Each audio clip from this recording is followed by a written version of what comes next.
The views and opinions of the hosts and guests are their own and do not necessarily reflect the position of the management and staff of Guardian Network.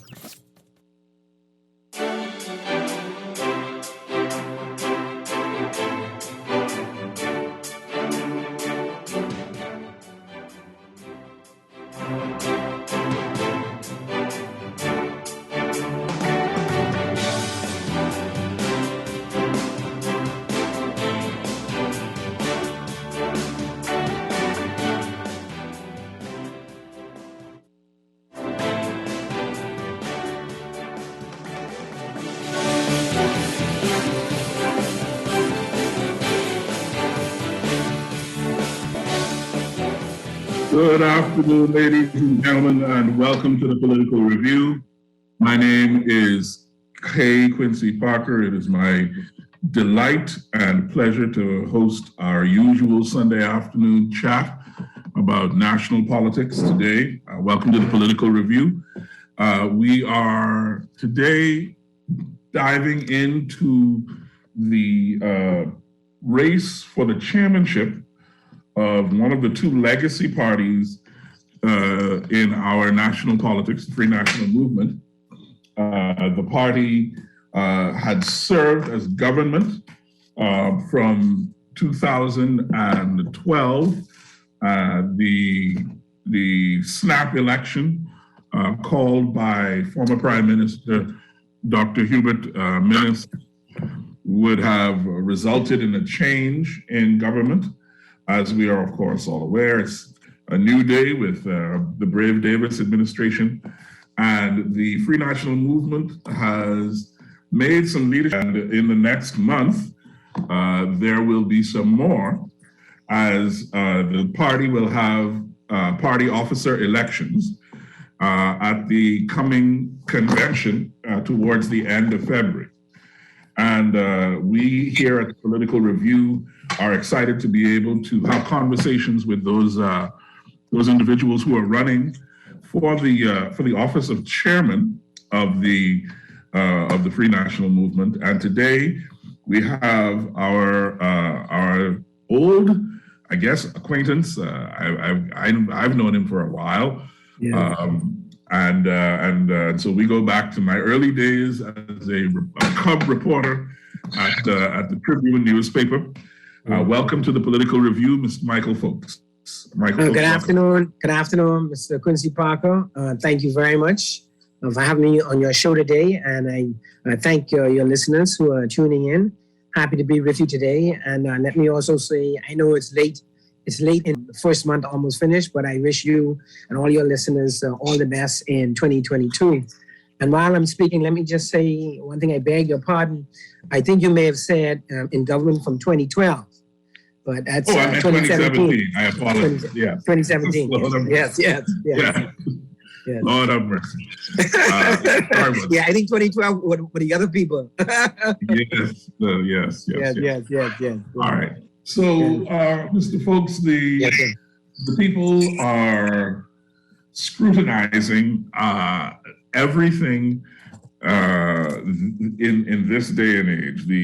The presence of the COVID-19 global pandemic, the continued recovery from Hurricane Dorian and Isaias before that.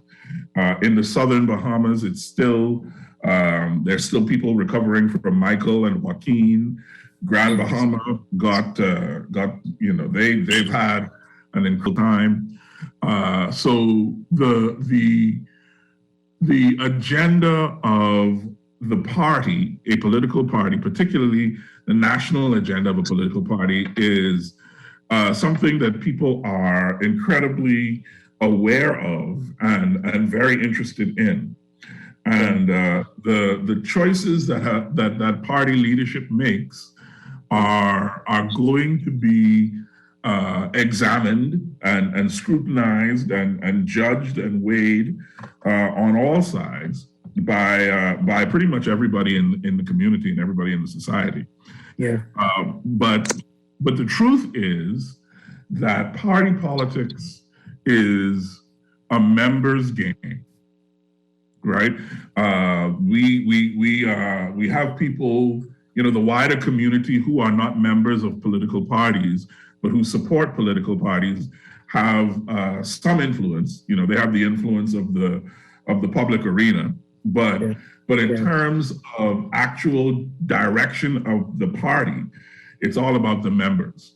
And particularly, the power rests with the officers of the party, starting with the chairman, I believe.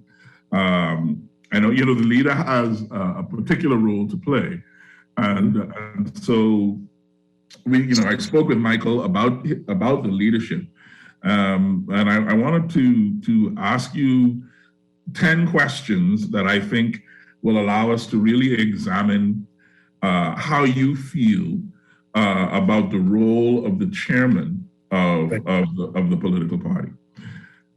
So if you're ready, let's strap in and get going. Absolutely. Yes, sir. All right.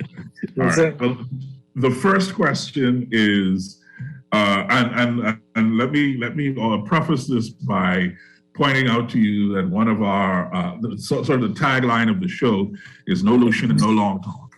So we are old acquaintances, but if it got to get rough, just you say what you got to say, and I say what I got to say. Right? None at all. Yeah.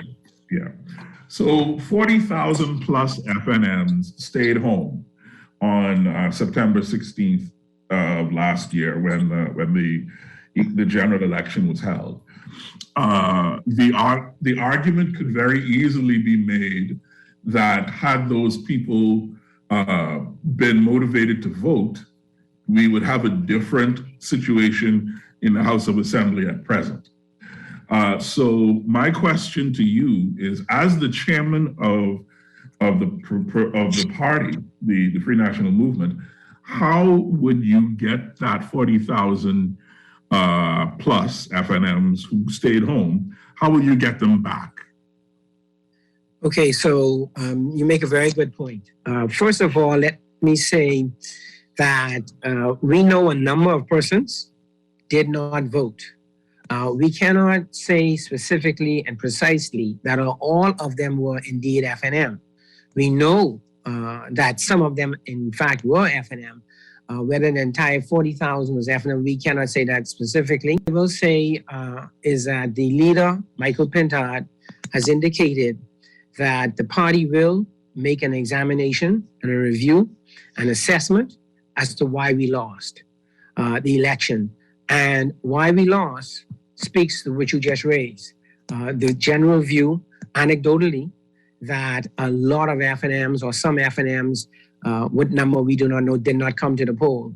And so that assessment that the leader has said will be done, that review that will be done, we fully expect that will tell us who did not vote and why they did not come out to vote.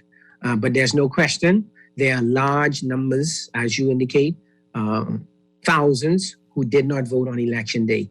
And so in the first instance, as the leader has indicated, that's the approach to first find out the numbers and the reasons, anecdotal basis, or people speaking one-to-one, what they know, how they feel, was their experience, but a fully, properly examined, professionally examined assessment of what are the facts from an empirical, so to speak, perspective. Let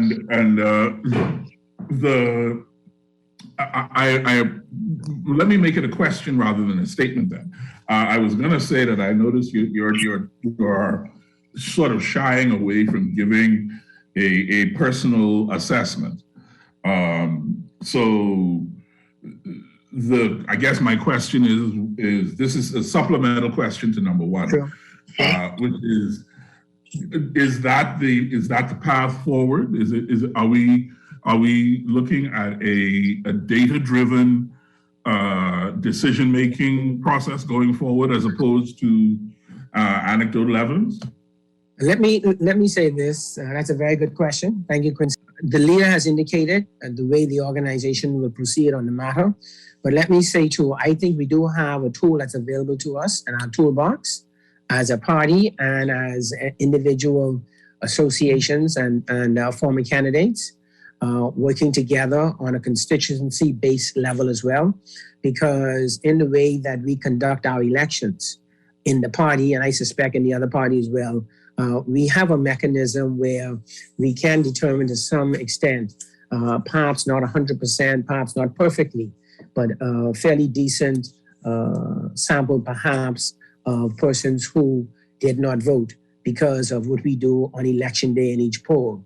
And so one of the things, in addition to what the leader has already indicated, will be the approach of the party, as you say, data-driven, and that is correct, would be also, I would envision perhaps by constituency approach as well, where we can perhaps use the process we use on election day in each polling division, in each constituency, to perhaps identify FNMs in particular who did not vote, so that we can then reach out to them directly to have a conversation with them to determine why exactly they might not have voted.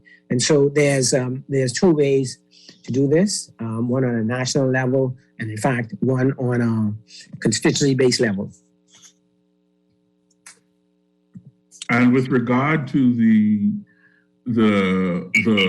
evidence that you would gather, my second question calls for you to come out from behind the data and tell us what lessons did you learn from what happened on September 16th of last year? Well, you know, this is exactly the point. We do not know, Quincy, frankly, we do not know precisely, definitively, what reasons were uppermost in people's minds when they decided not to come out and vote. We do not know that. Everything, until we determine that, is purely anecdotal. And so there are a myriad of reasons why people didn't come out. One of the reasons, for example, and I've heard this among other reasons, some people were concerned about the fact that quarantined voters were able to come out and vote. And some people were concerned that had they come out and vote, they may have exposed themselves if other persons who were on the line or in the booths were persons who may have been exposed and been quarantined. And so we do not know. That's one reason. And so what was most, and this is what's important, what was most uppermost in people's minds as to why they decided not to come out and vote. And short of, as we say, doing the data-driven empirical type study that the leader has indicated we'll do, and also doing something on a constituency level, where it's more direct on an individual basis. Short of doing one or both of those, it is all anecdotal, and we really can't say with any precision. Really can't. Mr. Folks, I understand the stance that you are taking. Yes. I will say it to you this way. Having had conversations up and down the community, having talked to members of different FNM constituency associations, having talked to people in the general public, having talked to some former MPs from the pre-national movement. The word on the street, so to speak, is that the leadership of the party had a particular impact.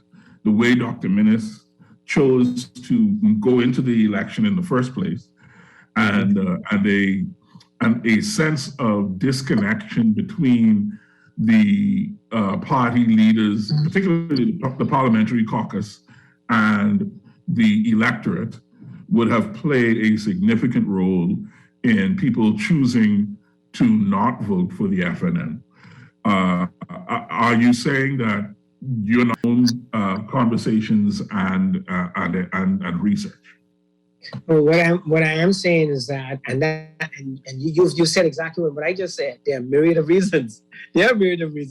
And you may very well just point out some of them, Mr. Parker, and that's exactly what I'm saying. There are a myriad of reasons, and I don't think that we'd be helpful if we determining those before we do it in an organized, data-driven, or direct speaking to constituents.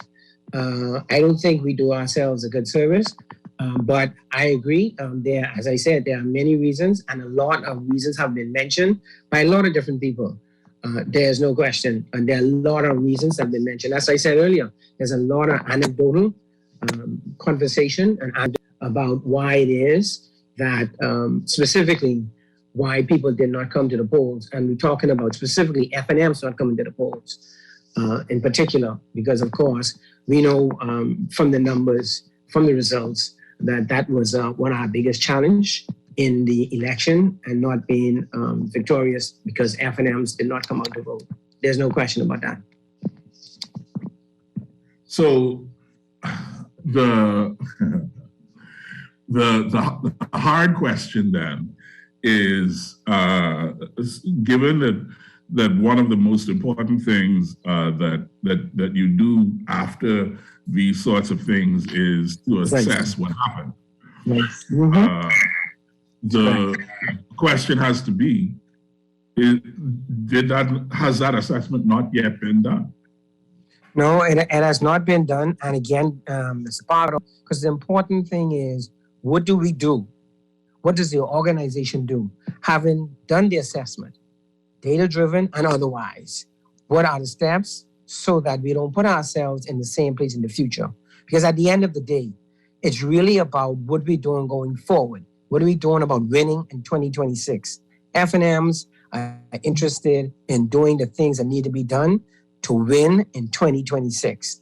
That's what they're interested in now, at this point, because that is the task ahead of us, and that is the task we must prepare ourselves for to win in 2026, or whenever this New Day government calls the general election, whenever they call it.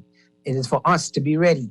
It is always the opposition's responsibility every day, every week, every month to be an alternative to the government of the day. And so we must prepare ourselves. And how better to prepare ourselves? In the first instance, learning specifically, definitively, why we lost and going about to correct those issues. And that is what our leader, Mr. Pintard, has said.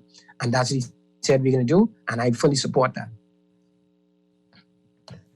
Yeah, as I'm sure do all sensible people. But the question remains, if that assessment has not yet been done, I mean, time is passing. Has the timeline been identified for when that assessment will be done? I don't think a timeline has been put on it, but I suspect it'll be done as soon as it can be done, Mr. Parker. But I'm not aware that a timeline specifically has been put on it. I'm not aware of one specifically, but I am certain that the leadership of the party is doing all it can to make it happen as soon as it can. It is critically important. Absolutely no question. It is critically important. If you want to move forward, it's critically important to make the assessment, and one that is empirical as to why it is we are where we are and what we need to do to fix it. Critically important. Indeed. All right. So let me move to the third question then, which deals specifically with you and what you're trying to do. What is, in your estimation, what's the role of the chairman of the Free National Movement at this time?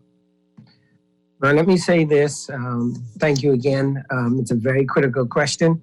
The constitution of the party says that the chairman of the party is the chief executive officer of the party. And that's exactly the role of the chairman. The chairman plays the role to direct the operations of the party, that and administrative and all in between, and naturally working directly and in consultation with the leader across the board, all political operations, all administrative operations, along with the Secretary General of the party, and of course, matters related to finances, along with the Treasurer of the party. And so it's a role that's consultative with all of the senior substantive holders of the party, and indeed the officers of the party, and by extension, the organs of the party, as we talked about earlier, the constituency associations, they play a critical role in the party. And so they are on the ground. The association members are on the ground in each constituency. So they play a critical role in the party, as well as the organs of the party. The Women's Association, they play a critical role in the party. The Torchbearers Youth Association, they play a critical role in the party. And so do our Meritorious Council. They play a critical role in the party. So the chairman's job, responsibility is to really work closely, hand in hand, with all of the organs of the party and in consultation at all times with the leader and the officers and in particular the senior officers of the party, the Secretary General and the Treasurer. But it's a collaborative effort and it's a team effort. And the party is best served when it is seen that way and done that way, working as a team and a common goal, which is to win in 2026. And that's how I see it. And if I had to, as a supplement to this question, if I had to ask you to identify in a simple and direct way what you think is the most important aspect of that role right now, what do you think is the most important thing that you could do as the chairman to help the party be prepared to win in 2026? I would say, let me. I know you narrowed it down to one, Mr. Parker, but let me take a stab at it this way. I think it's one, but it has two parts, and they kind of go together. And that, as I said just now, the associations and strengthening the associations and strengthening the party, broadly based and broadly speaking, is critically important, because the associations is where our supporters are on the ground, nearest to the voters in every constituency.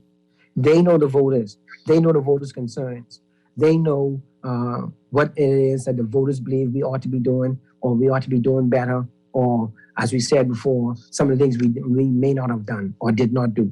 And so strengthening on the ground, the nearest to the voters, and that is the TYA and the Women's Association, the MCMs, focusing and really strengthening those on the ground is critical. And the other two part of it is unifying the party, because all of that speaks to unifying the party. We're not going to unify the party unless we are working together on the ground, working together within the organs of the party. And if that's not happening, we're not going to unify the party. And that's the other thing. We have to unify our party. And we know we were in opposition, Mr. Parker, in the wilderness from 1972, our first general election we had in this party, to 1992. And I would say an asterisk to 1987 because of the very significant irregularities. But putting that aside, let's say 20 years, from 72 to 92. And there were many reasons for that. But one of the major reasons, I think, is because oftentimes we were not unified as a party. And the behavior, frankly, in electing a party in opposition that they perceive to be to not be unified. They are not keen on that. They would almost take a current government with its many challenges rather than elect what they perceive to be a opposition that is definitely not united or disunited. And so unity in the party is critical for us winning in 2026, in my view. And the other part of that is strengthening the organs and the binds, the things that make us FNM, and have that common purpose and the brand of the FNM, because all of that comes out in the action of being on the ground and strengthening the organizations, the organs of the party. All of that's strengthening the brand, because we are about the FNM in this regard. Talking internally now, it is strengthening the brand, because that's what we put out to the public. We have the Free National Movement, it's presented to the public. and we're asking the public to vote for Free National Movement and Free National Movement candidates, Free National Movement, the strength of the organization as represented by its slate of candidates. And so the brand is critically important. And all of the things play out in the brand and the strengthening of the brand, strengthening the party, unifying the party. And I think those are critically important at this moment, unifying our party, strengthening the organs, and strengthening the brand of the FNM.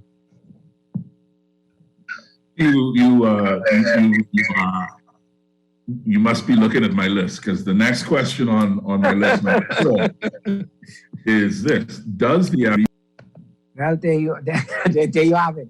There you have it. Well,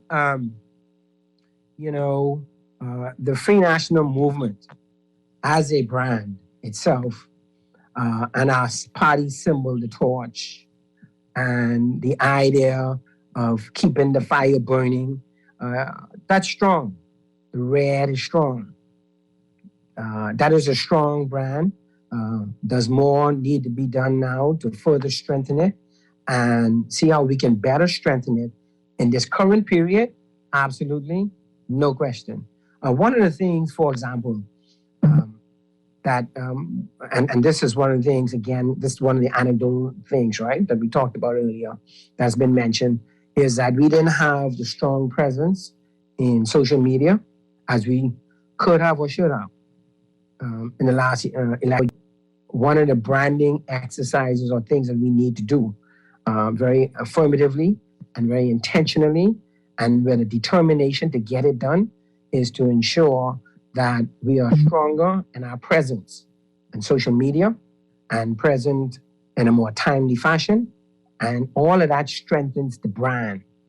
The brand strengthening, it's not always something you can put your hand on and say, this is right here. This is the thing right here that strengthens it. But it's a cumulative effect of a number of things that you're doing at the same time, maybe at different levels and interacting with different people. But all of that is strengthening the brand. And so it's not really one thing you could just put your finger on and say, hey, this is right here. This right here is strengthening the brand. And so it goes across different efforts and at different times and at different levels and across, like I said, the different organs in the party. And one of the things, part of that too, is having a welcoming organization.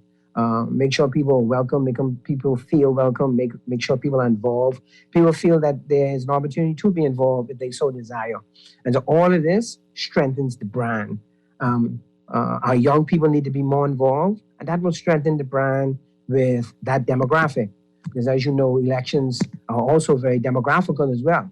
Very demographical. In some demographics, we are perhaps perhaps stronger in some demographics than we are with others.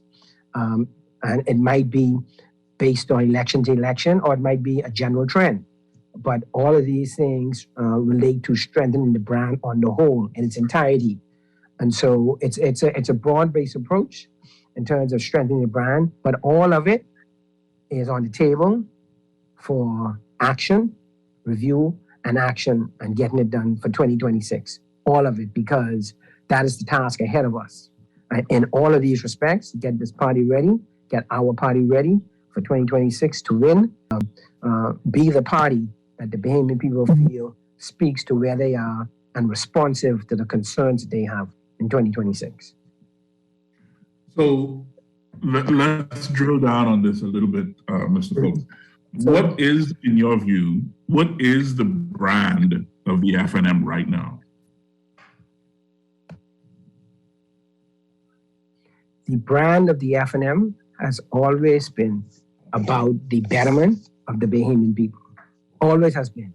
Generally speaking, the Free National Movement has always been about good governance, about transparency, about accountability. And those are just not words. Those are basic tenets within the Free National Movement. And those are things that we believe as FNMs, that we, the people in the party and the party itself represent. Those three tenets, good governance, transparency, and accountability.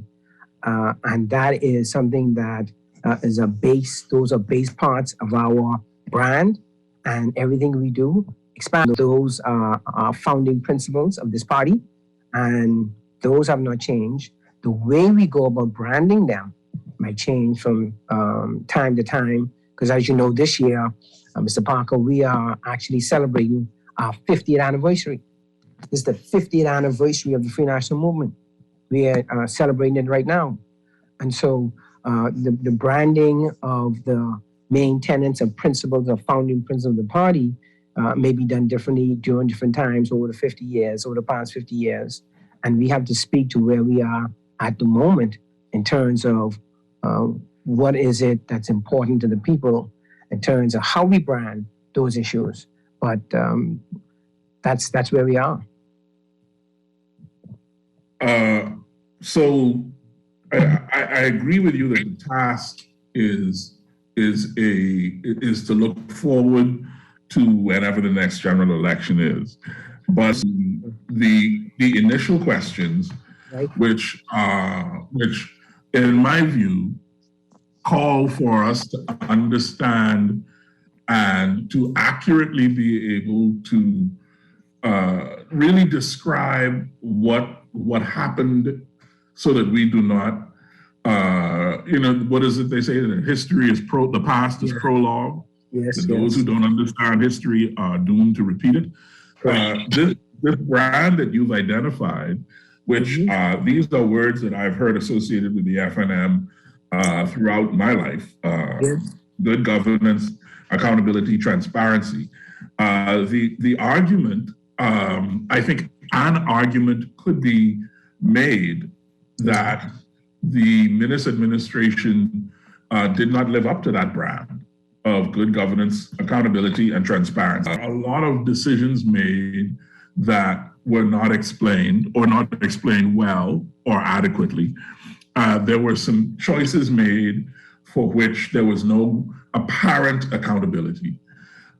People had significant criticisms of the governance of the administration, of which you were a nominal part. So, do you think that the party has, or did the party stray from its founding brand, in your view?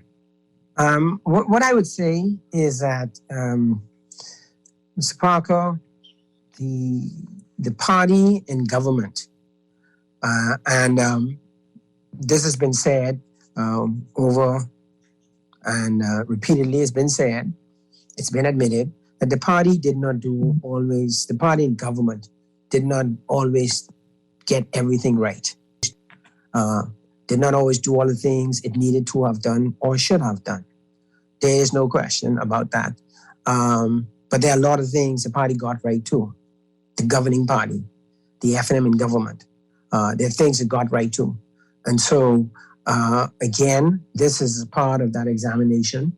And you're right when you say you circle back, because you're right. We are back there, and it's an appropriate inquiry, because the question is identifying these things as well as to how or in what measure did they contribute to us being where we are today. Because at the end of the day, we know a lot of our supporters, a number of our supporters did not come out. And so it is true, we need to determine how did those issues affect that outcome. There's no question about that. So I asked you a yes or no question, and you didn't say yes or no, but that's okay. That's okay. I appreciate that. The yes or no question was: did the party stray from its founding brand? Let me give you an example. You see, I hear you, Mr. Parker, but let me give you an example. As I said, some things we didn't do well, some things we didn't get right, and some things, perhaps you're the same coming. But let me give you an example of something that we did get right, and it was accountable, and it was an issue for the Bahamian people, and something that the government responded to very well. And so that's why, everything has to be put in context. And so, for example, Leading up to the 2017 general election, there was a major, major issue in this country. And there's no doubt about it, Mr. Parker. It was on everybody's mind. But you know what? It's not on anybody's mind now. People rarely even think about it today. And you know why that is? Because the F&M government was responsive to the issue and resolved the issue in the last administration. And that is, it was a hot issue, the dump fires. That was a constant complaint, especially the people in the Carmichael Road area. It was a serious issue. Serious issue for the people in Victoria Gardens, serious who live right on the edges of the dump. Serious for the people in Jubilee Gardens who live right on the outside of the edges. People in Carmichael Road, and we all know that the smoke from the fires traveled all through the west and southwest in New Providence. Even the people in the hotels were complaining. The people at Bahamas were complaining about the smoke from the fires and what is happening. Since this past government took that task on, dealt with that. The company was engaged, the company took on the task, and we have not had one dump fire since. Not one. And so that's what I say. When you answer that question, as I said, I readily admit. And we readily admit, and it was admitted throughout. We didn't always do things right. We didn't always get it right with certain things. But there are some things we did very well. And we delivered that accountability. That's the transparency. And that is delivering. The dump fire is a great one that this party achieved. And there are many others. But I point to that because that affected people directly. That even affected their health. People been interviewed regularly on ZNS from Jubilee Gardens and Victoria Gardens about their health. And that affected the people in a real way. And the F&M government responded to it. And it has not been a problem since. So you raise a point that I think, okay. So we know each other well enough for me to step aside from my 10 questions for a couple of minutes, Michael. Let's step aside for a second, right? Okay. Romy Ferrero did a phenomenal job as a Minister of Environment. Yeah. And in my view, the party let him down because, as you say, the dump, the landfill, the dealing of the landfill issue is, to me, that's that's an election winning issue. If the party had touted that accomplishment, I think that certainly Mr. Ferrero would not have suffered the ignominy of the loss that he did. But I think that things like that were just left on the side of the road. Tremendous accomplishments, just not discussed, not celebrated, not talked about. I mean, that if it had been another group of people, that would have been in your face all day, every day. We fixed the dump. Oh, and don't forget, we fixed the dump. Oh, listen, let me tell you something about this. Oh, also, we fixed the dump. Remember? We fixed the dump. And it just didn't happen at all. So I guess what I want to ask is how do you take your party's accomplishments and bring them forward to the public in a way that is not necessarily bragging and boasting, but you got to tell your story. Perry Christie talked all the time about the importance of telling the story. And of course, facts that were not in evidence, but there was a story to tell there. Right. So talk to us about that. The fact that there were accomplishments that were happening in the Minnis administration that did not get celebrated. I know you were sitting there, and I'm sure that there were some things that happened under your chop that didn't get the light of day. So what happened there? What was that? What's that all about? Let me say a couple of things on that. First of all, I agree with you 100%. in the recognition of the former Minister of the Environment and Housing, the Honorable Ramlall Ferrero. You're quite correct. He did a fantastic job, and there's absolutely no question about it. I mean, and don't forget, he also brought those 6 pieces of legislation, a compendium that really created a whole new standard for the environment in this country. He brought a compendium of 6 bills, and that is really the new environmental standard we have now, and it's comparable, benchmarked across all countries, and we're right up there in terms of our environmental legislation now. Ferrero brought legislation that defines the natural resources. The first time in the history of the Bahamas that there is a definition of what the natural resources are. That's correct. That's correct. That's exactly again. That's you correct. just let it. You just left it on the side of the road. And so which brings me back to the other part. As I said, so there's several parts of this. And so you remember earlier, you were talking about the branding, and I was saying to you one of the things that we needed to do better was our social media. And remember, I was talking about the social media and how that plays in the branding. Well, this is it right now.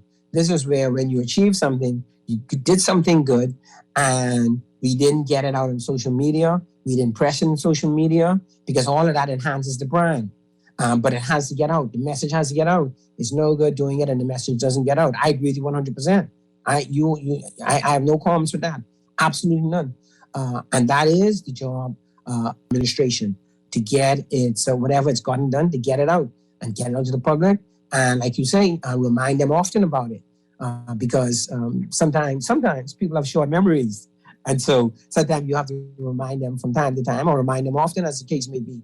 And particularly if it's an issue that concerns a lot of people, touch and concern a lot of people directly in their daily lives, like the quality of air with the dump fires. Quality of air is critical for all of us, and it's critical in the environment, as you well know. And so there's no question. You mentioned natural resources. Absolutely. That was another thing that was done there. That 6 pieces of compendium legislation, clearly for the first time, you're quite right, Mr. Parker, and pointing that out, because it did. It had a very extensive definition, legal definition in the law of what natural resources are. And, that was of keen importance to me and my committee. There's no question about that. And so this is where it all comes back to the social media, and the getting the message out today is a lot different than it was 10, 15 years ago. It's a lot different today.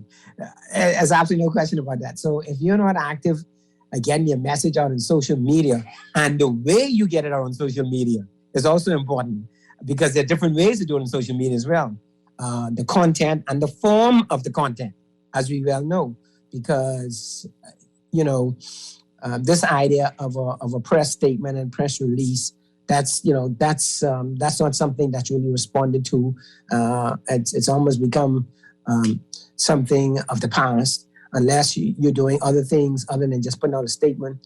The leader just a week ago, I'd put out a statement, and then he came back, and this is what he did. Again, this is social media, and this is where we are today. You put out a written statement, and then he did a voice note of that very same statement, and then he came back and did it as a TikTok with a picture with the voiceover. And so all of these things are things, again, this I was talking about, this I mentioned earlier about the social media and the branding from the social media aspect today. And so more of that needed to be done. There's no question. And so those are some of the things we are going to be doing going forward. And as I said, the leader has demonstrated that in this very innovative TikTok he did. And it's really been the rave, and people are very excited about it. And so the question is, what's the most effective way to get your message out, and how you formulate it? What's the medium in social media? Because there are many different types. And as I keep coming back to that, social media is critical in today's world. No matter what it is, it's going to get to people, and particularly certain demographics. So so let's get back to the original, not the original, the fourth question then. In light of everything that you've just said, does the FNM need to rebrand? I don't know if the question is, it depends what you mean rebrand. Our founding principles remain, and how we communicate those. If that's what you're saying, Tom, rebranding, yes. If that's what you're asking me, how do we communicate them in an effective way in today's world with the social media impact, and how to be effective in social media today? If that's what you're asking me, certainly. Yes, if that's what you're asking me, yes, absolutely. Because there's no question the way you ran a campaign years ago, whether it was 10 years ago, 15 years ago, that's not the way you run a campaign today.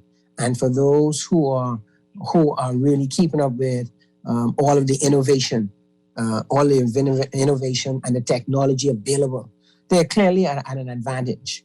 And so in that sense, yes. In that sense, most certainly. But the founding principles remain the same. Right. Right. Which is fair. That's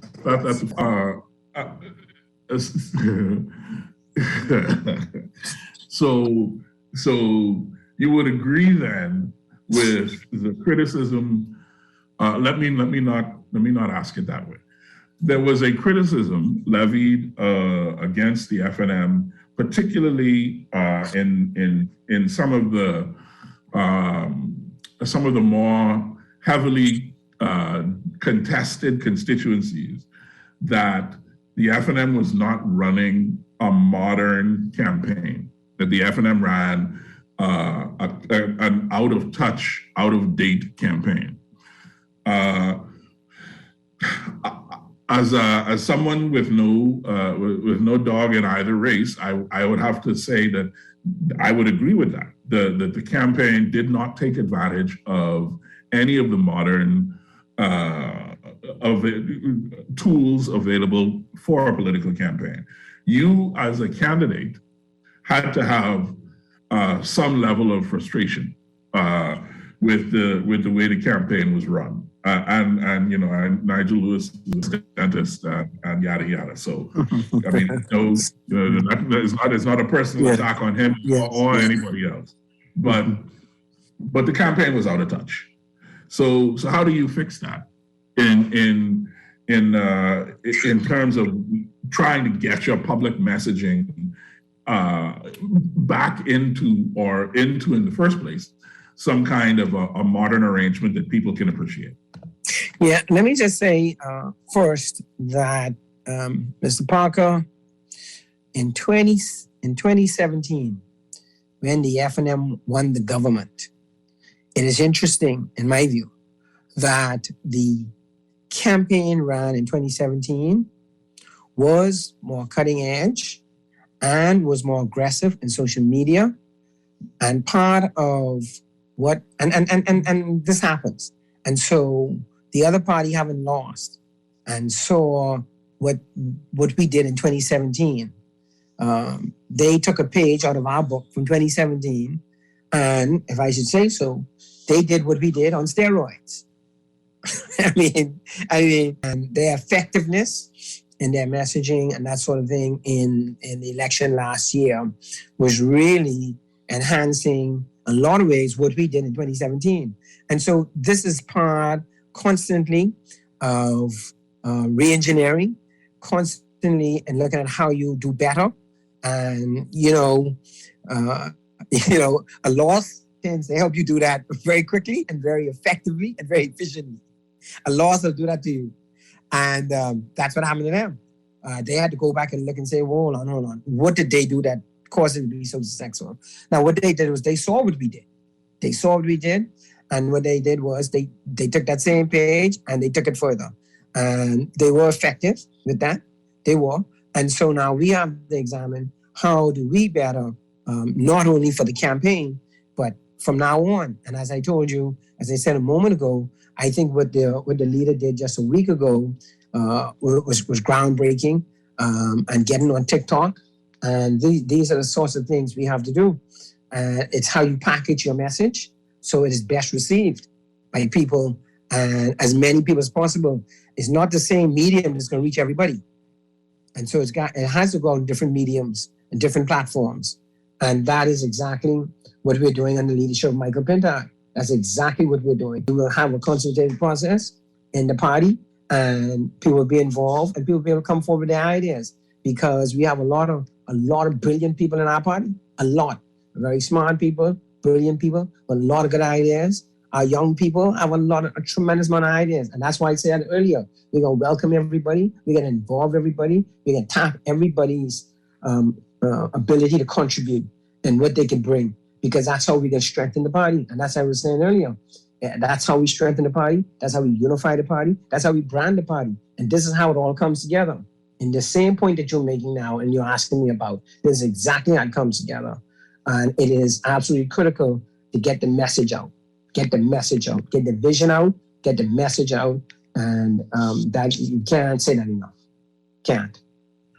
All right. So getting back to my 10 questions. Question number 5: Is the FNM relevant in 2022? Of course it is. Quincy. Let me say this. I remember in 2002. When we had, but then we only won one seat in New Providence, I'm sure you recall. And the member of parliament, I think it was Montague at the time, often said, he was the F&M member for all of New Providence, because that was the only seat we had in New Providence in 2002. From 2002 to 2007, that's Honorable Brent Simonet, obviously. And so that was a very interesting time for the party, obviously, and a very challenging time for the party. But the thing is, I remember quite vividly and quite distinctly the then chairman, I won't call his name, of the PLP, saying that the F&M is done. They're now defunct. They're over and done with.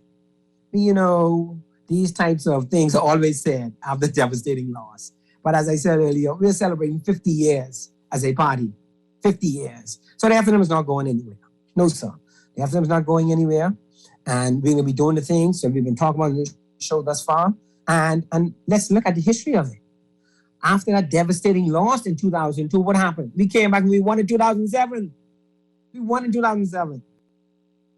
It wasn't one of those swing elections, one of the few that was not a swing election or pendulum swing as we've been having recently. It wasn't. It was a close election, but we won in 2007. And as you know, we've had the swing now for several elections. But the point is that when we lost devastatingly in 2002, we came back, only winning one seat in the whole of New Providence, one seat. We came back and we won in 2007. So the loss that we suffered does not speak to any irrelevance at all, none, about the FNM. It does not. It does not, in no form or fashion or no way. It does not, sir. It does not. What it does speak to, Mr. Parker, what it does speak to, and this comes back again to your earlier question, is us determining why is it that our supporters did not come out and vote for our candidates. That's what that speaks to. And that is something that we're going to determine and we're going to fix. And we're going to be ready for 2026. We will be ready. So, yeah. So yes, I mean, you open up a can there. So I have to dip a finger in the can. If it's not the party that was irrelevant, or is it? Was it the candidates? Was it the slate of candidates that people just weren't feeling, or was there something bigger? No. You bear in mind, though, and I don't want to make any excuses, but bear in mind, we did go through the worst of a pandemic for 18 months, leading up to that time, and it was a very difficult time for the Bahamian people. There's no question about that. It was a very difficult time for the Bahamian people. It was a tough time. It was a difficult time, but it was a tough and difficult time around the world, everywhere around the world. The whole planet was going through this difficult time and these challenges. And the same was happening in the Bahamas. Wherever you went, anywhere in the world, there were places that was shut down all around the world, shut down. And, it was a response to a worldwide virus, a worldwide infection, and difficult decisions were made.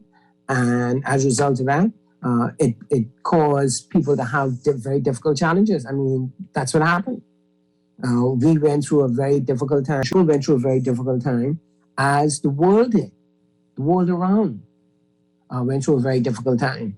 And so, we have to bear that in mind. And again, perhaps some things could and should have been done differently during that period.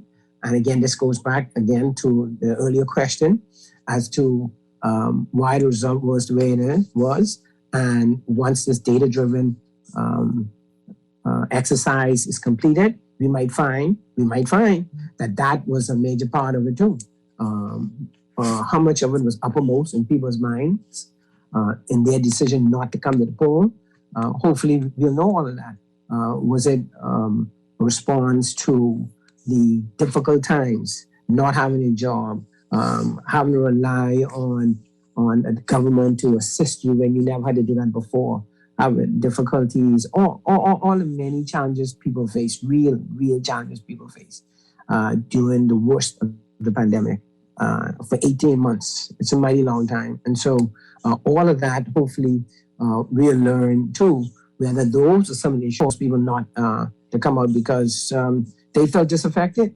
They may have felt disaffected for those reasons as well. So in order to properly prepare for our conversation, I had a look at the voter turnout. And the voter turnout seems to argue against what you've just said, right? Okay. Because the Progressive Liberal Party in 2017 had just under 60,000 votes. Right. But in 2021, they had 66,000 and change. While the Free National Movement went from 90-something thousand votes down to whatever it was. You understand what I'm saying? So if PLP was able to grow its number of voters, it seems to suggest that the problem experienced by the FNM was not experienced equally by the PLP. Yes. So it kind of argues against the idea that the voter turnout was really about the pandemic. It seems like there was a party specific or reason. But again, I guess we got to wait for the result. The research. No, Mr. Parker. I want to be clear. I'm suggesting that people may have been disaffected by the handling and the experience they had to go through in it, in the pandemic. And so they may have been disaffected with the party because of that. That's the point I was making. Perhaps I was not clear. And so, again, that's the point. So I'm a... Yeah, I understand. I understand the clarification. Yes. Right. And so, but again, that's something. Hopefully, we're going to learn that in an empirical way because it's important to know. It's important to know, and all of these are good reasons, and all of these are potential reasons, and it's important to know because we're going to fix it. Whatever it is, we intend to fix it so that we can better prepare ourselves and prepare the party and all of its organs for victory in 2026.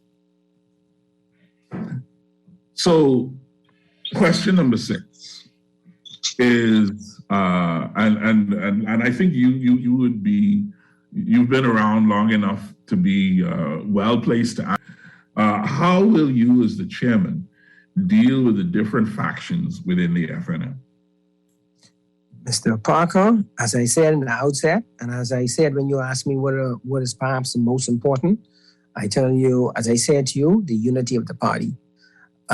We have, and let me say, the leader of this party, Michael Pintard, has also made this a key thing that he is about in this party, unifying the party. He said this while he was campaigning, and he said it since. It's something that he is steadfast about. about unifying this party. And we have to talk to one another. It's going to be very difficult to unify if you're not talking. And it seems to me the most important thing in unifying is reaching out and involving people and talking to people. It's a very simple thing. It's very simple. I mean, it seems to be even overstated in a simple way. But frankly, we need to communicate more within the organization and more broadly in the organization. And as part of that, as I said earlier, involving people, welcoming people, involving people, giving them a real opportunity to be involved if they so desire, and not necessarily waiting for them, but reaching out to people. You know, this is a people's business. Politics is a people's business. And so we have to do more to reach out to people, make people feel welcome in the organization, and make people feel they have a real part to play, that they're a stakeholder and their views matter. And these are the things that's going to strengthen us, and these are the things that unify us. That don't mean we'll always agree, because as you know, there's always disagreements. As you well know, there's always disagreements, but it is not the disagreement, it is how disagreements are handled that matters. How they are handled, and you know, as the saying goes, it's trite to even say it, but you know, it's you can disagree but not be disagreeable, as we say. And so, and the effort and the commitment ought to be, and that's what I intend to do, God willing, and by the will of the voters at the convention, to have that type of approach, to involve people, to listen to people, to do all these things that cause people to feel they have a real opportunity to make a contribution in the organization at all levels as best they can going forward. And again, all of this working towards winning in 2026, because that's the way it's going to happen. That's the way we get built. We have to be talking to everybody. We have to involve everybody. We have to reach out to everybody, because it's not going to happen otherwise, in my view. There's a sort of an anecdotal, judgment of the FNM. You hear it in people who like to talk politics, that yes, the FNM has so many different streams of factions. You got the Cecilites and Lights and the Ingramites and whoever else is, right. But and I recall anecdotally hearing former Prime Minister Hubert Ingram talk about the need for a level of ability to juggle in order to keep all of the different sides or streams of interest satisfied and moving in a singular direction.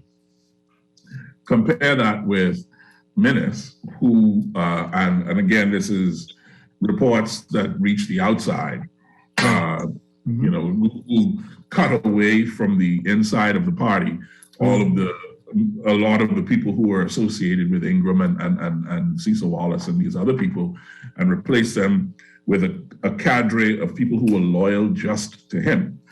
And I suppose to an extent that's understandable if that is in fact what happened. As I say, I don't know, but that's what made it out to the public.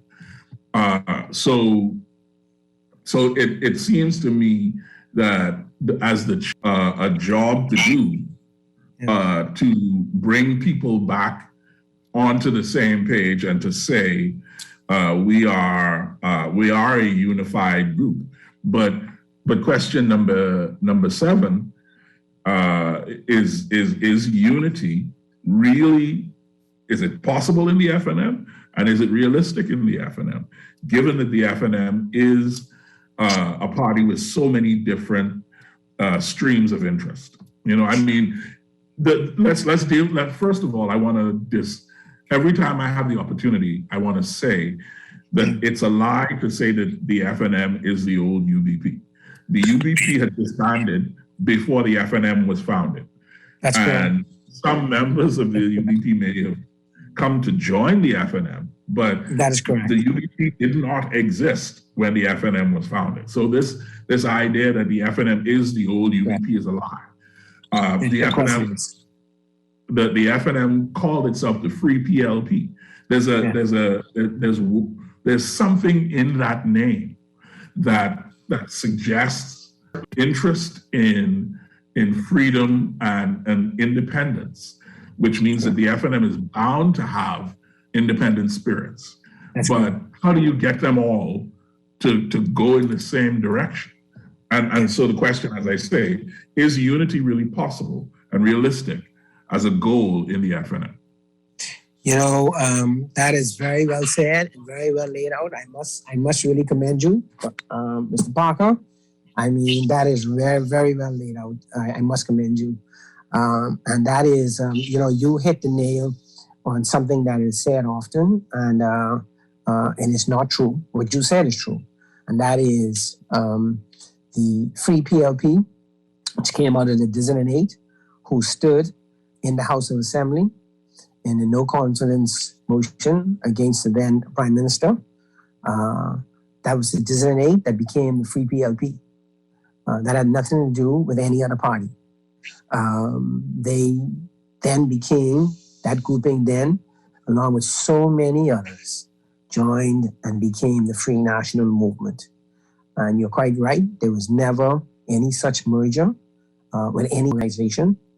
And members of the former UEP determined themselves, having disbanded, to join the Free National Movement in its pursuits going forward and its efforts on behalf of the Bahamian people going forward. And it is interesting, and because we come then to what was the initial, the original slogan, theme of the Free National Movement, and it was all together. And the FNM always invited everybody to be a part of the Free National Movement. And there's no question, people say, well, whether we are center-right or whether we're progressive and this sort of thing. We've had these questions over the many years, as you know, Mr. Parker. But that group, the Division 8, was no question a progressive group that formed the Free PLP and later became the FNM. And so that is some of the foundations of the party, and you're quite correct.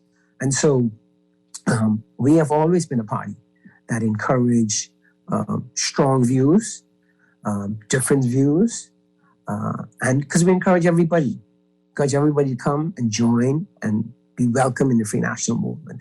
And so of the Free National Movement.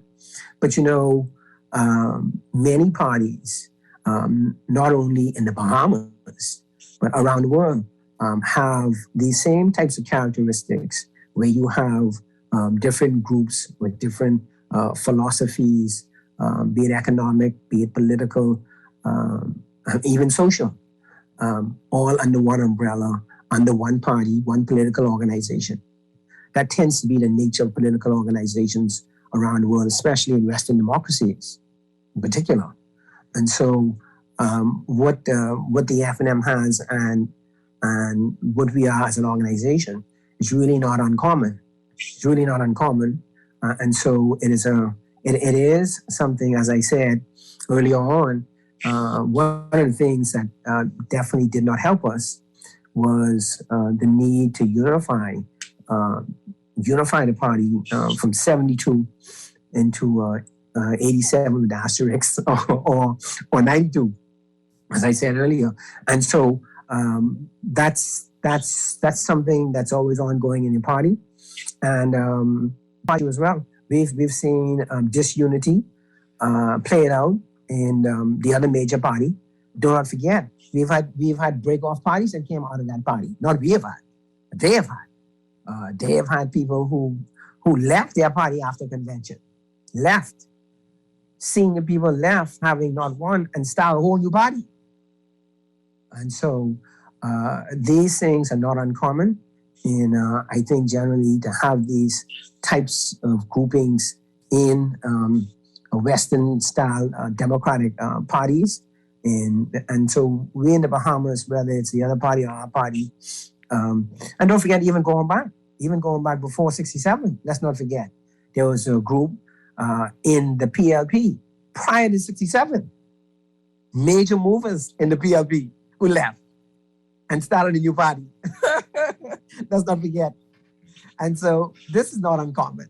And so, of course, the nature of politics, in particular opposition politics, you find that the need to keep forces unified takes a lot more effort, takes a lot more commitment, frankly.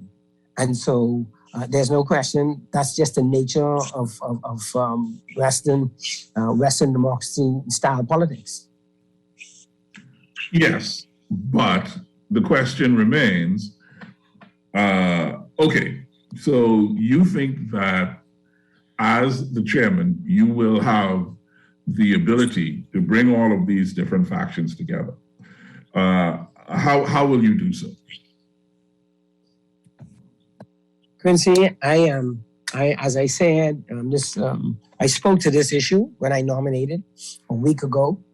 Tomorrow, I nominated last Monday, and Monday passed, and I said, and I will say here again on your show, that I am committed. I, Michael Augustine Fuchs, I am committed to doing all I can, the best I can, to help to unify our party. That's my commitment, because it is that critical and that important.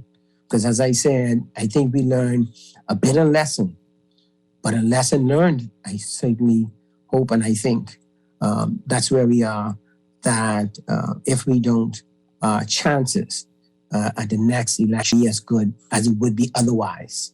And so that is a very firm commitment on my part to do all that I can. Working with everyone. It's not a one-person effort. It's everybody's effort, because one person cannot unify anybody. A unity requires two at a minimum. And so it starts with a communication, and it starts with the reaching out, and it starts with having honest and frank conversations about where we are, where we need to go. And these are the types of things that need to happen if we're going to strengthen this party and build this party and get ready for 2026, which we will, because there's a lot of work to be done. There's no question. There's a lot of work to be done. And I am committed, by the grace of God, to do the best I can to make that happen for the Free National Movement, if given the opportunity. The last chairman of the party, well, sorry, the current chairman, I guess, and the former leader had a bit of a tempestuous relationship over the last couple of years. That's the report that made it to the public. I don't know that personally. That's what I've been told. So the question has to be asked in terms of the relationship between the chairman, whom you call the CEO of the party, and the leader of the party. Yes. What is that relationship supposed to be like? What is your ideal for that relationship? That relationship is critical in the organization. Absolutely critical for that to be a very good working relationship. It has to be. It has to be. And I fully support our leader, Michael C. Pintard, as leader. The leader sets the vision for the organization. The leader sets the agenda for the organization. And obviously, as part of the entire apparatus in consultation with the different organs and the senior leadership and the officers of the party. But the leader is the leader. I support the leader now, and I always have. I was Secretary General of the party for 8 years. And as Secretary General of our party, I always supported our leadership, whether it was Secretary General under the Right Honorable Hubert Ingram, or whether it was under the Most Honorable Hubert Minnis, up until the time that I won in Golden Gates, and I demitted office when I won in Golden Gates. But I served 8 years under both of them, and I support the leadership of the party. Prior to being the Secretary General, I was Deputy Secretary General of the party for 4 years under the Right Honorable Hubert Ingram, and I supported the leadership then as well. And there's only one leader. There's only one person to lead an organization at a time. And any organization that's operating otherwise will have its challenges quite naturally. And so, in my view, it requires a very close relationship, working relationship between the leader and the chairman. As the people on the other side might say, one leader. Yeah, I remember that chant. I remember that chant. But that's realistically, I mean, in any organization, right? There's one person who leads the organization, but that also means that there's consultation. Obviously, a leader who's a good leader consults, obviously, and so quite naturally, that automatically includes consultation with persons and the organs of the party. But indeed, there's only one leader at a time. There's only one agenda. I don't know where you've gone to a meeting and there are two agendas in front of you. There's one, right? So, yeah. So and then the leader always sets a vision for the organization, and vision is important because, as we know, the scripture says, without vision, the people perish. And so the leader, in the first instance, sets the vision, and obviously in consultation with the organs of the party, the officers, and in consultation with all the organs, the MCMs, and they're very experienced. They've been in this a very long time. They know the organization well. They know the history of it well. They know the Bahamian politics well, and they have a wealth of knowledge and experience. They can offer the leadership. And when I say leadership, I mean broadly the leadership. Sometimes that word is used, but I mean broadly speaking the leadership, because it's imperative that it is a team effort. It's a team effort, and that is God willing. That is the approach I would take, a team effort approach, because it is about strengthening the leadership team and all of the aspects of leadership. Because leadership, when speaking broadly now. The person who's a council rep in a constituency association is a leader. They go to the central council meeting the last Thursday in the month, and they represent the association at the central council meeting. That person is a leader. That person is clearly a leader. Every central council member is a leader because the central council of the Free National Movement is the highest authority of our organization outside of convention. The highest authority. Everyone who is a member of the Central Council is a leader. Every officer of the party and 50 others, they are all leaders. So leadership is broad. Leadership is very broad. And that's why I keep saying that we have to involve people, that they give people an opportunity to make their contributions in a meaningful way in the organization. The torchbearers. I came up through the torchbearers. As a young man, I won't say what year, but as a young man, I came up to the Torchbearers Association, and with all of the unique experience of being in the Torchbearers Association, all young people, everybody got views, you know how it is, and so coming through the organization as a member of the Torchbearers back in the day, and so they are leaders too. They are leaders in the organization. They certainly are, because as we know, that demographic is the most fastest growing demographic in this country. In particular, the millennials, they are one of the fastest growing demographics in this country. And so the persons in our Torchbearers Youth Association, and I would add, by the way, the first political youth association is movement achieved that. And so it's been long-standing association. A lot of people have come through it. A lot of persons have moved up in the party through the starting with Torchbearers. We've had a lead of the party. We've had MPs, senators, cabinet ministers. We've had a lot of persons who come through the organization. So I say that to say the persons in TYA today are critically important as leaders in the organization as well. The Women Association, they're leaders too. They're leaders. They represent for the party, the women in the country today.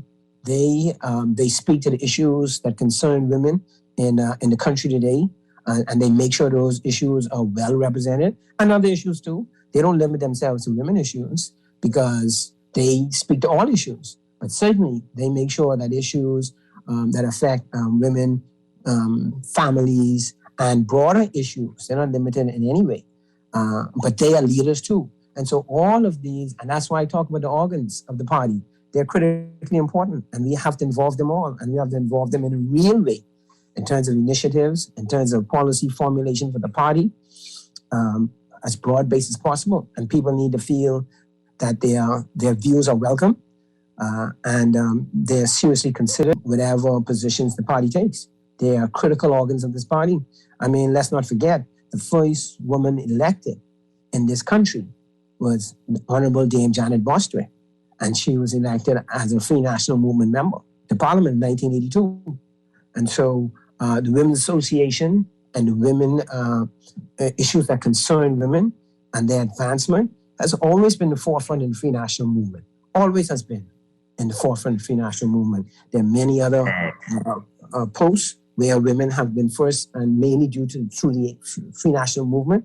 And so all of these are leaders. We're going to come back to my question, which was the relationship between the chairman and the leader. But since you opened again, it's another can I got to dip my finger in. Yeah. You talked about the Women's Association and their importance, right? Yeah. The fact is, women outnumber men in the country. That's correct. Women are the majority of the electorate, but the women are not represented in terms of proportionally, in terms of, number one, the candidates that are on offer, or the senators that are appointed. Mm-hmm. So can the women of the party and of the country look to you, Michael Folks, to institute some kind of a quota for women? I'm not sure if we want to do a quota, but let me say this.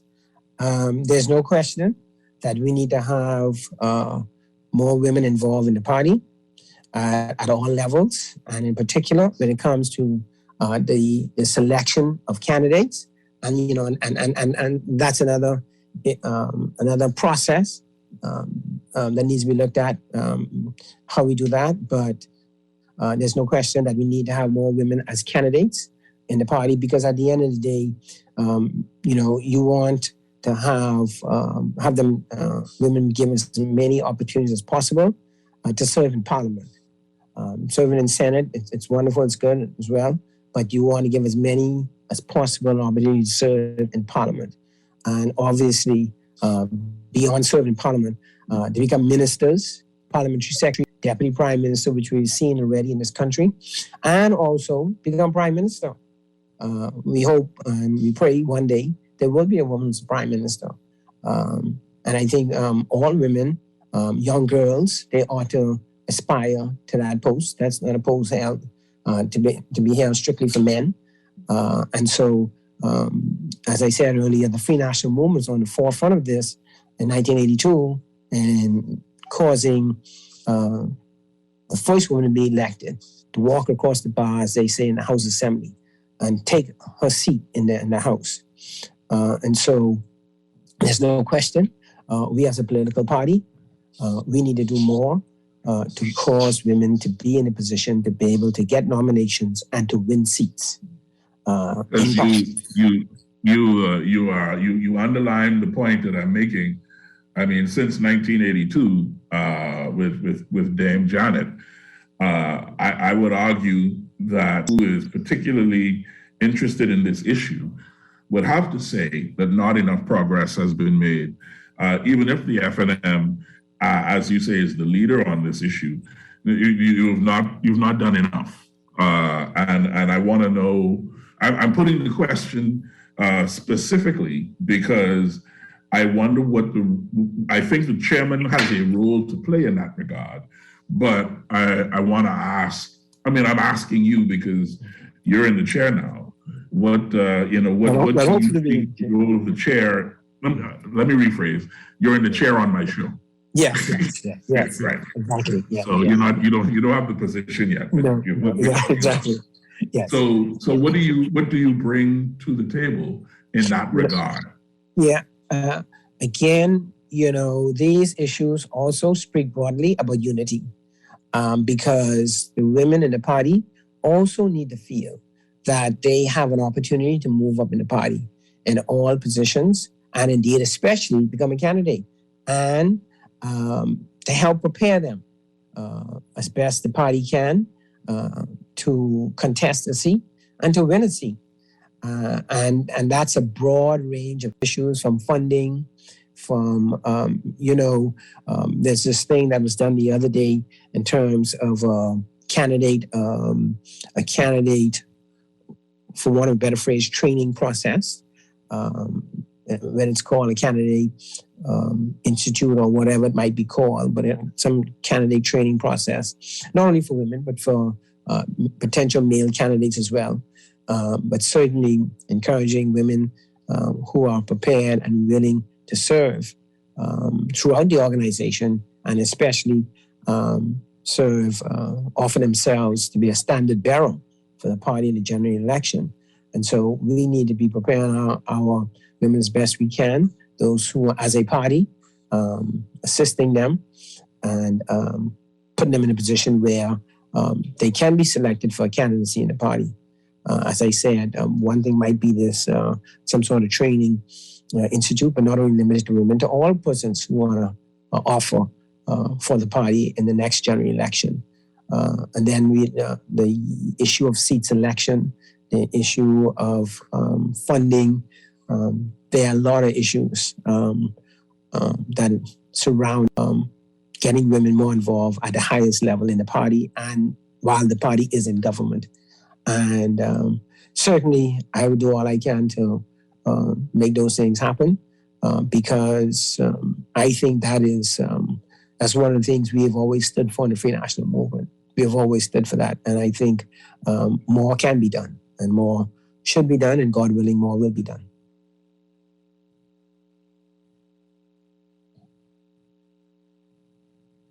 Hello?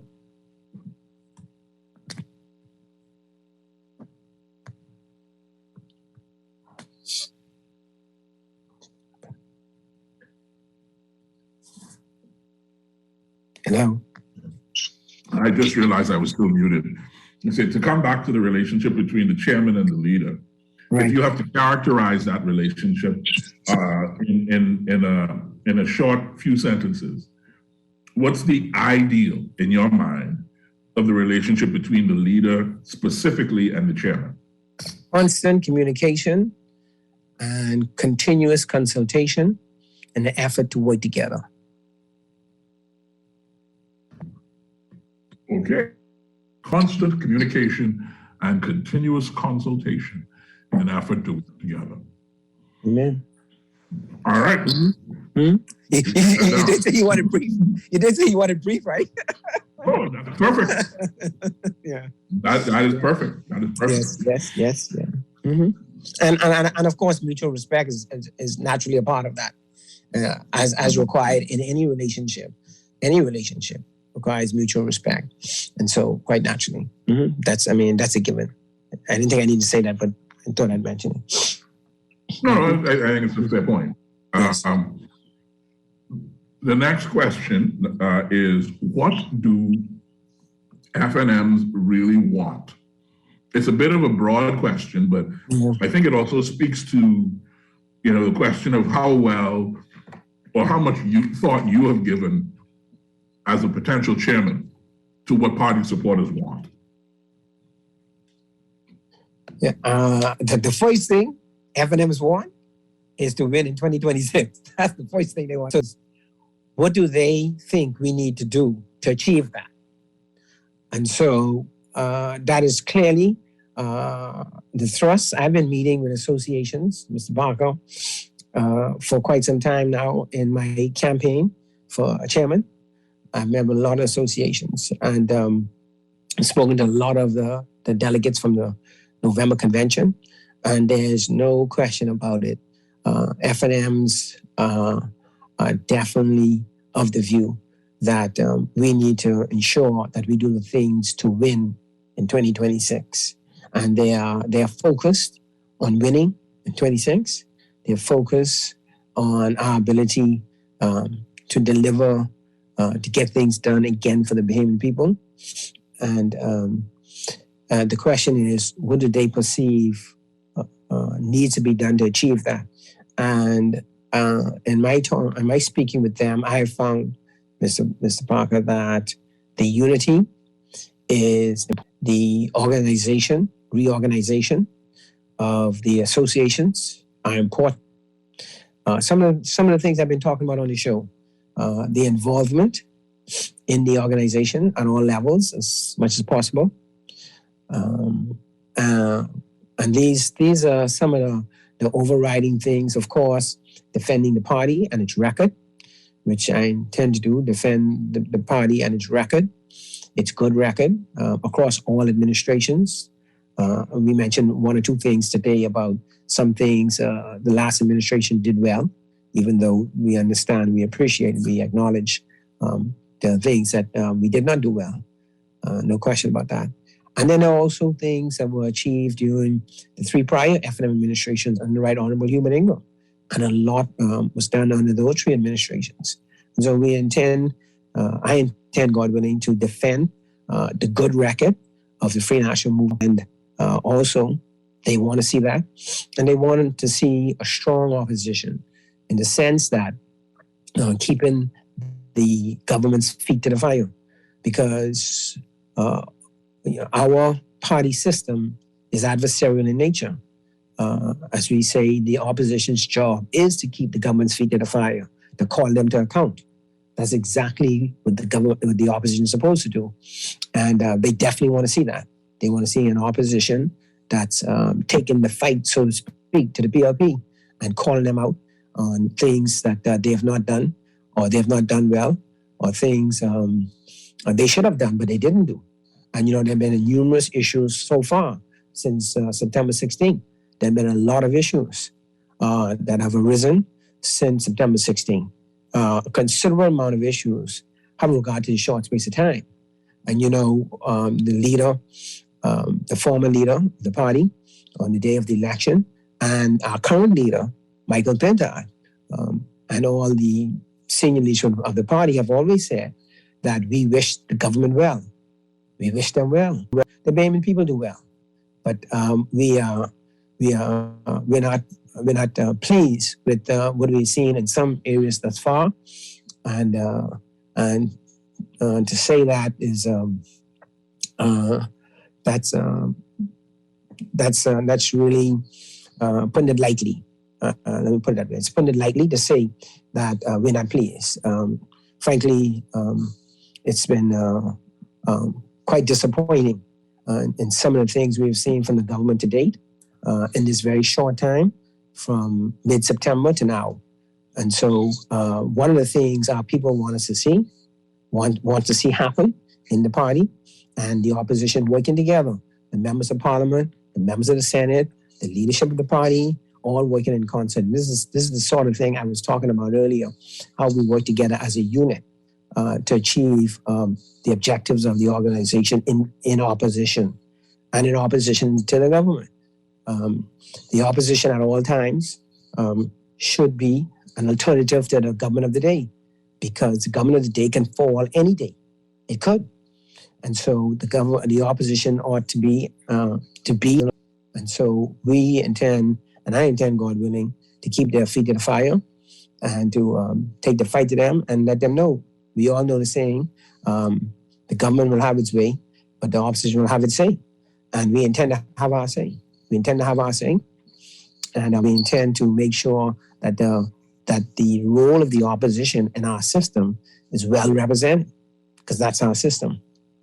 Mm-hmm. Mm-hmm. So I want to expand a little bit on this question of what FNMs want, particularly going back with regard to question 7, which was about unity and all of the different factions in the party, right? So many of the decisions that the FNM will have to make will not be consensus decisions, right? So in those instances, what will inform your decision making? I do not know that many of the decisions the FM will make will not be consensus decisions. I do not know that. Mr. Parker, I can't sit here and say to you that is my view that many of the decisions the Free National Movement will make will not be consensus decisions. I cannot say that, sir. I cannot say that. I cannot say that. I just can't say that. That's fine. That's fine. So the corollary question: what do you suspect or expect that your position will be in the instance of disagreement? One of the things that you talked about earlier is that you are inviting people to disagree without being disagreeable. That's correct. And so let me say this. Go ahead. Yeah, so let me say this. First of all, I have to say something about this notion, Mr. Parker, that the FNM is always in disagreement about everything. That's just not so. And it seems as though there's a notion that whatever it is the party has before it, that it's discussing or is reviewing or is determining, there's always some big disagreement. And, that's why, I had to answer your first question the way I did, because that's just not the case. It is often that the party is on one accord and the party agrees with the direction of the party on a particular issue. It is not like the party is always over any issue in the party, particularly issues that come to the Central Council. In particular, because as I said earlier, the Central Council of the party is the highest authority of the party outside the convention. And to say that there are constantly disagreements of any major significance or at all on a constant basis in the Central Council, I don't think that's representative of the facts. And that's why I had to answer your question the way I did. But now going to what you said a moment ago, what happens in the case where you may have some disagreements? Well, if you have some disagreements, you have to work through them. Like in any other organization, you have to work through them. You have to have the discussions, and you have to talk to people. That's what you have to do. That's how you resolve disagreements or dissenting point of views. And at the end of the day, you may still have some dissenting point of views. That doesn't mean that there's disunity because you have a dissenting view on a particular issue. That does not make disunity in the organization. So those are two different things. And so that's correct. How we go about the discussion, how we go about respecting people's views, even though we might not agree, and the way we have the discussion with people is important. And at the end of the day, still being unified, even though you may have some dissenting views in the organization from time to time, which you always will. You always will. There will always be dissenting views on different issues all the time. I mean, in any organization, the question is, how who has the final word? Right. So that's my question. I'm putting that question in there. I don't want our audience to think that that's what you said. That's what I said. Okay. I said, who has the final word? Mm-hmm. Let me say to you, we have it brought to the Central Council of the Free National Movement. The issues are fully ventilated. Everyone has an opportunity to speak on an issue. And if the issue is one that requires a vote, there would be a vote and a determination be made. But everybody have an opportunity to speak to the issue. They have an opportunity to present their point of view fully. And that's where it works. That's the democratic process. And as I said, that's the highest authority outside of convention of the party. And that's where the major issues of the party gets put and discussed and concluded at the Central Council level of the party. And so, and even at the executive committee level of the party, the same thing. Issues are put on the table and they're discussed, fully ventilated, persons are encouraged to give their opinion, and a determination is made. And it's always these determinations, they rise to a point where a vote is needed, a vote is taken. And that's how it works. It's a democratic organization and a democratic process, whether it's the Central Council of the party or executive committee of the party. Or indeed, even on the ground in the constituency Even in the constituency association, the same thing happens. On the ground level, in the association, every constituency, that's the same way they operate as well. There's a chairman, there's a council rep, there's a vice chairman, and so on and so on. And they have issues at the local level, at the constituency level, and they conduct the business in the same manner. And that's the way it works. I mean, that's an organization that's run democratically, and that's what we do in F&M. And so that's why how we go about it is important, because it speaks to our ability to remain unified and united, even though from time to time issues come up where there may be disagreements and dissension, and none is wrong with that. That's a good thing, because sometimes dissent causes an issue to be more clearer, defined, and understood, and sometimes enlightenment may come from that as well. You may hear some dissent, and then you realize, and maybe that's something that ought to be considered, and it may not really be dissent per se, but it may be an entirely different view, and it might be helpful, might be enlightening. And so this is the approach, in my view, that ought to be taken in all of these matters. So that's a very egalitarian approach.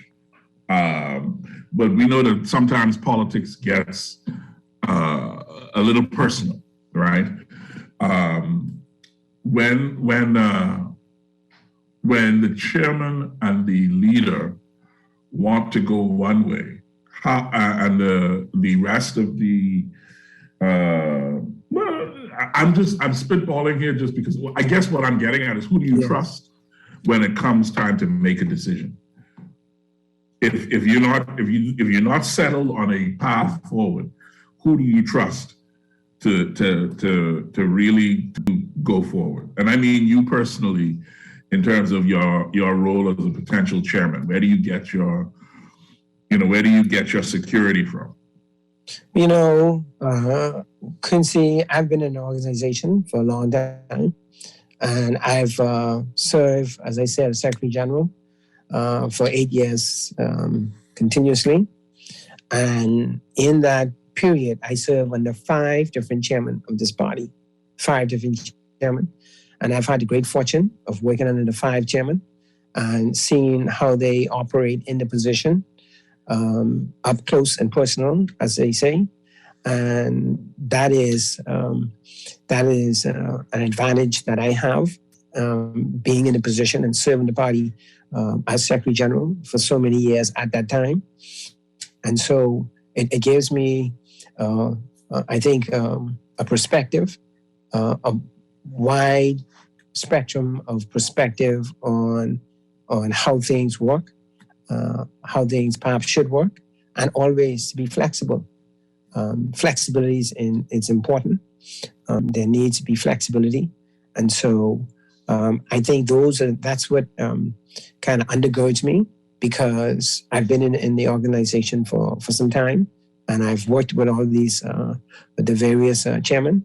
As I said before, I've worked with 2 leaders, prime ministers, as Secretary General, and I've come up the ranks of the party from the early days as a teenager. And so that's what really undergirds me in that sense. I've seen things that hasn't gone well in the party. I've seen things that have gone well in the party.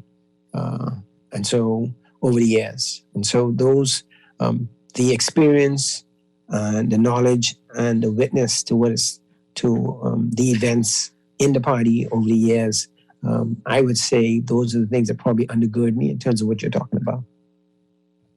On a personal level, yes. Yeah. Now, earlier, you talk, and Mr. Folks, you've talked about the importance of the different organs of the party. Yeah, absolutely. The associations and the MCMs and then everybody else. Mm-hmm. So how, as chairman, will you appeal to this very diverse set of constituents in an honest and inclusive manner to get them to all pull in the same direction? Yeah. And let's not forget the national party officers. They play a critical role as well as an organ. quite naturally. The leader and the 50 other officers from the deputy leader on down. And so it's not a critical organ. And by the way, let me also say the former cabinet ministers, in my view, is an organ of the party. They bring a lot of wealth and experience, having been in government. They are definitely an organ of the party, in my view, in that sense. And the same thing for former members of parliament, cabinet ministers. They too bring wealth and experience to the party and can help us a lot in shaping policy, help us responding to issues that may arise that we need to, in terms of keeping the government's feet to the fire. They can be very helpful. And so those are other organs as well, in my view.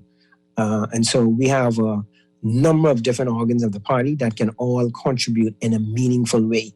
And that's the point. They can contribute in a meaningful way if we involve them, we seek to involve them, we welcome their views, and their views get considered in a real way. And people have to feel that that is the case, that they're not just being asked to give a view, or that they're being considered as an organ and their views as a group or individually is being asked, but it's not really being considered. They have to be honest and be earnest, and it has to be real, because then, that's a different matter otherwise. And so I think that's really the crux of it. And the same thing for all the other organs, whether it's associations, whether it's the youth, Torchbearers Youth Association, whether it's women's. And as I said earlier, our MCMs, most of them have been in the party from the beginning of the party, most of them. And if not from the very early days of the party or the beginning of the party, soon thereafter, because there's an age requirement to become an MCM. And so a lot of them, and an amount of years requirement. And so a lot of them have truly wealth of experience and knowledge and know the party well and can offer a lot. And this is it. There are a lot of different people in the party and different organs who have a lot they can offer. And we really need, as an organization, to give them the opportunity to express that in the party. And that's what, in my view, I think that's invaluable. That's invaluable. So I had asked earlier, in terms of your ideas for the role of the chairman. Yes. I want to, as we're headed towards the last couple of questions, I kind of want to go back to that. Okay. And sort of ask again, what is your overarching purpose of the party? I mean, how do you define what the purpose of the chairman is? As I said in the beginning, the chairman is the lead, the CEO, and the lead in terms of the political operations of the party, the administrative arms of the party, working with the Secretary General of the party, who was the primary on-hand lead on that, but working directly with the Secretary General, and of course the political, obviously working directly with the leader. And so, and as I said, when it comes to financing the party, working directly along with the leader and the treasurer. And so, and also working directly with the chairs of the associations. And so, the chairman's tentacles, so to speak, reach far and wide, and they should be about welcoming people, causing people to want to be involved in the organization and work in the organization to ensure the success in 2026. Because let's not forget, that's what it's all about. We are strengthening the organization so that we can win in 2026. And everything else we spoke about in between is all included. Keeping it, taking the fight to them, defending the party, all those issues are all tied up in all of that. And those are the things the chairman ought to be focused on, and the overarching over all of it, almost like an umbrella, is a continuous effort to unify this party, unify our party as best we can. Almost like, as I say, an overarching or an umbrella over everything. And so we ought to be driven on that issue throughout all of the strengthening of the party. The theme for my campaign is strengthening our party. And all that we've been speaking about and that I've been speaking about, I try to, in this interview, is to speak to how do we strengthen our party? How do we strengthen the party? And of course, the party is really the people. And so how do we strengthen our people? How do we work better together? How do we increase camaraderie amongst the party? Because camaraderie is extremely important. Building camaraderie. One of the things, for example, for funerals as a national party, particularly in the Family Islands. Hopefully, we're going to return to that. Now, it was obviously difficult during COVID, because there were a lot of limitations, restrictions. But the thing is, we went to funerals for our generals in Family Islands. It was a common thing we did. And so, as I said earlier, we need to increase the binds. We have to, the connections, this idea of being together, that has to permeate through the organization. And our people want that. You asked me earlier, what are some of the things that they'd like to see happen, what they want? They want to see that happen. And they believe that's important for the unity. And they believe the unity is important for the victory in 2026. And so this is how all these issues come together. They all come together. And I am hopeful, I'm very hopeful that those are the things we will achieve. The last question number 10, is how can the FNM win the next? I think essentially questions 1 to 9, I think pretty much spoke just to that. And I think that's it. We have to unify our party. We have to get on the ground. We have to work the ground. We have to strengthen the association on the ground. We have to take the fight to the PLP. We have to be there and represent for our people and for the Bahamian people on the whole, not just FNMs, but everybody. And we have to be a strong opposition. The leader said that we're going to work with the government as best we can. We want to see them succeed. We'll work with them. We'll collaborate. It's the word he's used with in this matter. We'll collaborate with the government, and that's a good faith attempt to work with them. But at the same time, we're going to keep their feet to the fire. We're reaching out, as the leader said, to work with them. But if that's not working, we have to do what we have to do. We can keep their feet to the fire, and we intend to be a strong opposition, a very strong opposition, and all working together. The members of parliament, the senators, as I said earlier, the former cabinet ministers, the former members of parliament, all of the organs of the party working together in unison and getting the work done on every front in this party. That's where it's going to happen. That's where it's going to happen. And all of the unity. There's that, the unity umbrella, as I might call it, because that's where it's going to happen. That's how it's going to happen. Working together, working all together, as we say in the FNM, all together with the FNM. All together with the FNM. All right. Amen. Amen.